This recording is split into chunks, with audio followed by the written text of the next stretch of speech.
up, man? What's up, dude? Good morning Good morning. or afternoon. What do you got for me, Working. man? Happy stand up.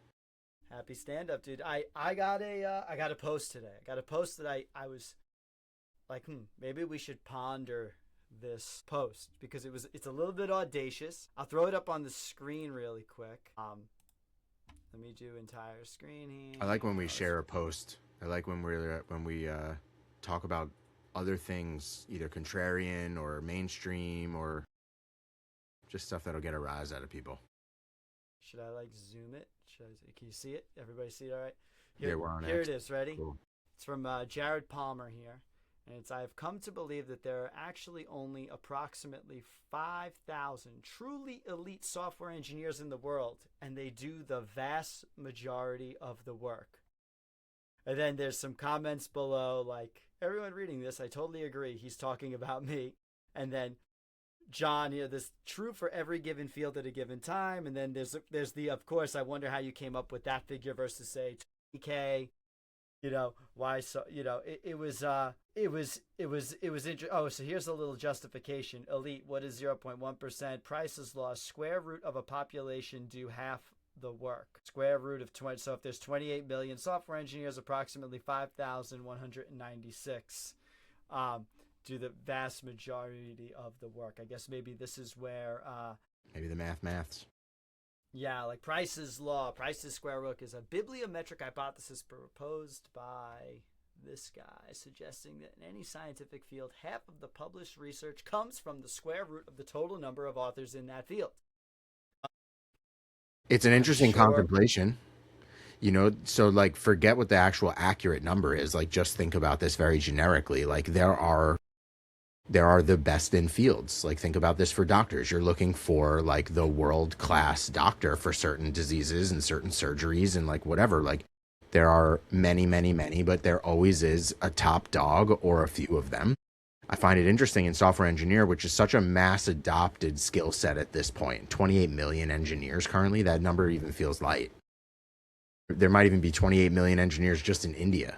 You know what I'm saying? A population of 1 billion, north of 1 billion. That could be on a radar. So I don't even know if that number is accurate or what it's based on or how you could even know. Some people are like not even registered for their career anywhere. Like, is that part of a census? I don't freaking know.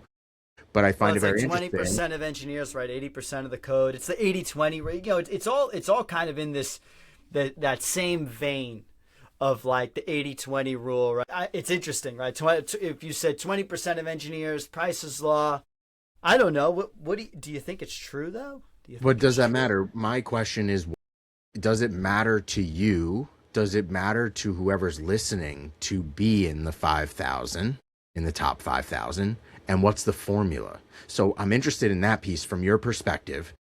We talk about the pursuit of mastery all the time. Mastery to me, like you can't even say that word if you don't have a goal of being in that level of skilled. And then if you want to be that masterful, what is the combination of skills that would put you in that echelon? So I'm interested in your perspective on that. Yeah. Well, here's my perspective on this like 5,000 number. I feel like it comes from a place of let's just take like he works at Microsoft. I don't know how off the top of my head how many software engineers are employed at Microsoft. But I feel like there's at least 5,000. Do we have a number on that? Could we get a number on that? We probably could query that. But the better question is not that. It's how many leads, how many principals, how many truly masters work at Microsoft. And then you have 5,000 regular staff engineers, software 1, software 2. Like, you have all sorts of different junior role types, non-senior role types. But they are the ones that are cooking the majority of the code. That's true. Is it true? I don't know about that. Lots of assumptions on this that. This is kind of the idea, right? Truly elite software engineers in the world, and they do the vast majority of the work. And are they employed by big companies like Microsoft, or are they cooking up their own stuff? Do they work at agencies? Like, where do these people live for careers? I don't think they work at agencies. I think that firstly, I do think they don't generally work at agencies because just from my own experience, and I run an agency, the salaries that you can make at these other companies far outpaces what you could get at any given agency. Hey, Most that's agencies. an interesting contemplation. Just because you're one of the best in the world, does your salary always directly correlate to that? I don't know if that's true. Then Maybe. what's the point, right? No. Listen, there could be people though that program for fun and don't necessarily, like, that's the thing. Does being truly elite, by what metric? By Right? what Is it the metric? person That's the contemplation. Is it the person that ships the most useful product code? Is it the person that can solve the hairiest problems? Like for example, the team that invented the LLM. It could be argued that that's like what, 25 folks or something like that actually are currently doing the vast majority of the work, if you want to think about that, right? Like the people who made a truly groundbreaking discovery like that. Now, in my world, that's irrelevant. I don't need people to make groundbreaking discoveries ever. I don't get hired to make groundbreaking software. I hire to build businesses. So I interviewed someone once for us, and it was a really interesting interview because it was the first time somebody, when I asked what their salary requirements were, what they were looking to do, they didn't even ask me that. They said, "Hey, well, what's your revenue and how many engineers do you employ?" And at the time, I believe it was, "Hey, we have a $1.2 million run rate, and we had about 5 different employees. I want to say five engineers working on a contract basis." And he just said, "You can't afford me." And he said, let me give you the math. Let me tell you why. He's like, "I want, my salary, I want to make $300,000 a year. In order for you to justify that, you would need to see a productivity increase of about $1 million per engineer. And you don't have the revenue for that." And it made such perfect sense to me. Mm-hmm. And I said, "You're absolutely right." I said, "I cannot hire an employee that makes $300,000 a year because I really need to be seeing about $1 million per 100,000."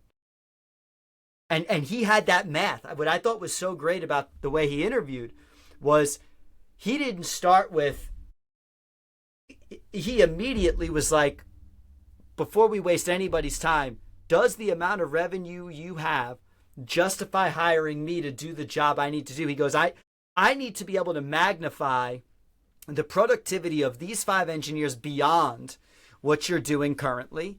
And he couldn't. He said, you just don't have the revenue for it to make sense. And it was an incredible time. And I thought about that and I said, you know what? As an engineer, for me, when I think about it now, I think I like that number. For every 100,000 that I'm asking for in salary, I should be able to produce $1 million in value for that organization. And if that organization doesn't even make $1 million, well, then it's not possible for me to do that. So it's either not the right, or at a given time, right? It may be a short-term contract. Like for us, sometimes we do have contracts. If they were, spread out over a year, they might come to that, but it just doesn't happen. So the other way to look at that too is if you're at a startup right now and you're like, well, my startup it's not cash flow positive. We're not profitable. How do I measure that? Well, I'll give you another couple of ways. I've seen this number play out. We once hired a really, really elite engineer at a place that I worked at for a very high salary, and they were tasked with dealing with infrastructure costs. And I feel like in their first, let's say, 4 to 6 weeks of work, they had cut infrastructure costs by $40,000. Them, by themselves. So they immediately made about $500,000 in value inside of 6 weeks. That's incredible.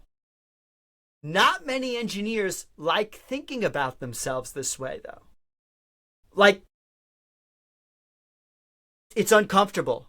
If you work for a company, does the division you work in produce a product? Does that product produce value for the end customer? You can look at that too.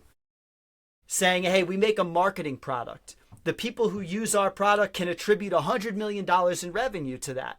The total cost of the software team producing that result needs to be like some maybe, right? If you're a 10x engineer, I would argue you got to be producing a 10x result on your time.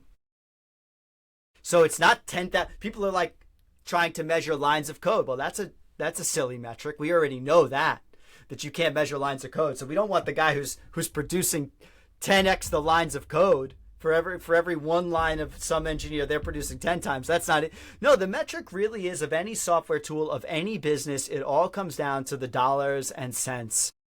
Is it saving time? Is it saving money? Is the end customer seeing this result? Are the people, if you're training people, right? We would hope that training makes them 10 times more effective. So if you are an engineer like this person was interviewing where they really coach teams, are you producing a 10x efficiency? And then you have to ask yourself as a business, do you even have the tools to measure if that's happening? Which is where our tooling comes in, because we're really obsessive with the measurement now, because that's really how businesses live and die.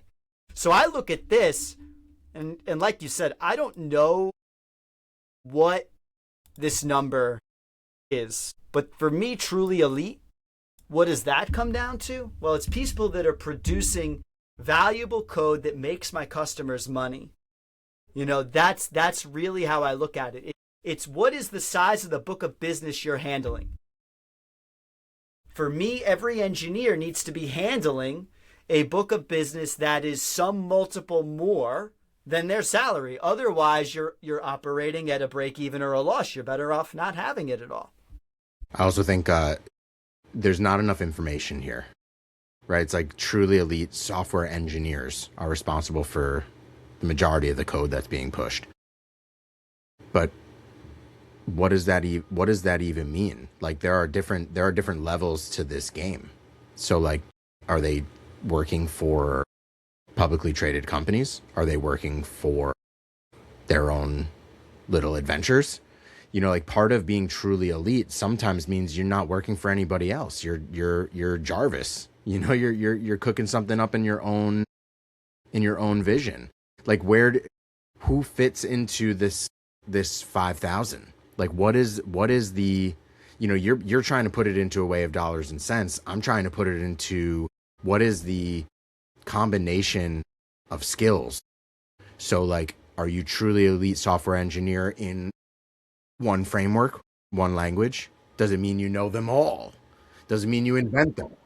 I will say, I think truly elite software engineers, it doesn't matter the language.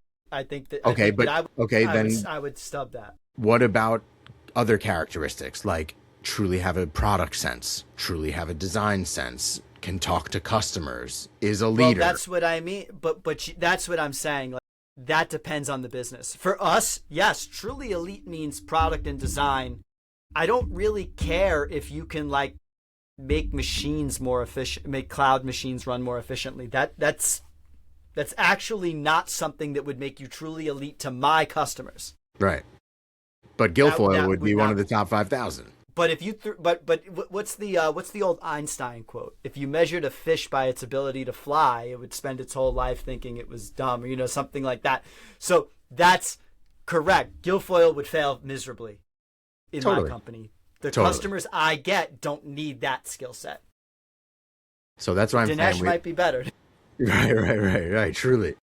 But that's why I find the post the post is just a clickbait contemplation, because one of the comments in the post is actually really enjoyable, which is any industry, any skill set is going to have a top echelon of individuals. But like, what is the formula for being that masterful? To me, you have to be the full package. You have to be great at the skill. You have to be producing thought leadership. You have to have charisma. You have to have authority. You have to have done all the roles. Producing thought leadership. I don't know about that. Well, that's a question. You would want to go for a doctor who is teaching other doctors. Nah, maybe they're not a good teachers. I had professors in college that were great at their field, but they weren't so great at teaching. But would they be in the top 5,000 then? They could be. I think there are plenty of doers that are not necessarily teachers. Like I could very easily, this is a fictional character, so it's silly to say. Is Dr. House? No. It'd be miserable to learn under that guy.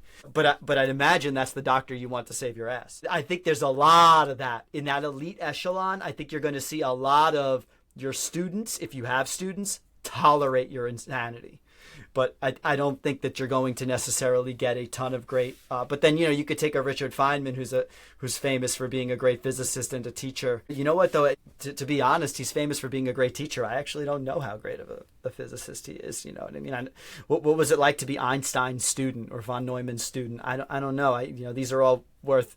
Students might be like, I really couldn't understand, make heads or tails of what they were talking about. But they made the bomb, so they figured it out. So that is true. Like I don't necessarily know if a teaching doctor is great. Also, you go to a teaching hospital, he might let his students work on you, which is like some people have a problem with that too. Well, look, in the case of Dr. House, it's how many opportunities have come your way. So if you're talking about truly elite software engineers, are these guys, they have built hundreds, thousands of different products, or are they truly elite building one that's changing the world? Like, are you just stuck at X building Grok? Well, you know what? Like you could be amazing, but I don't know. But what do you mean stuck, dude? These guys are. Well, they're choosing to be there, of course. They're choosing to be there. But there are people. Wasn't Meta paying like hundreds of millions of dollars for somebody? Yes, like $1 billion. So you have to imagine. You have to imagine that there is an elite, and they get paid a lot of money to basically say, "Come work for me," and kind of give up every dream that you have. And do this here, and I'll make. Guess what? At the end of the day, what are we all trying to do? We're all trying to make a living on this earth. You know what I mean? Like, what does Alex Hormuzzi say? Nobody's going to remember you. Now, here's what's funny. Within like what 3 or 4 generations. I'm watching Silicon Valley, which is the Dinesh and Guilfoyle comment, but there is also the concept of the Carver in Silicon Valley, who like everybody just he thinks he's amazing. Everybody thinks he's just absolutely extraordinary to the point where like they give him blind access for him to only turn around and nuke the thing. And so I wonder how many people are convinced that they are actually in that elite echelon and are just totally charlatan, like would not stack up. And so that I would assume that exists. Somebody interviews really well. They're like jacking other people's project success, can talk their way through problems well enough. And then they're on garden leave on the top of Huli. You know what? It's interesting. I don't think I've ever come across somebody though that really was like that, like smoked a technical interview really, and like just the interview just like great and was an absolute loser. Like I don't think I've seen that. Like I really have. I'm sure that they're out there. I hadn't seen that. It exists a hell of a lot more in the softer skills, that's for sure. It would be interesting to see. I think there's a big influencer community though of engineers where they're perceived as more elite than they actually are.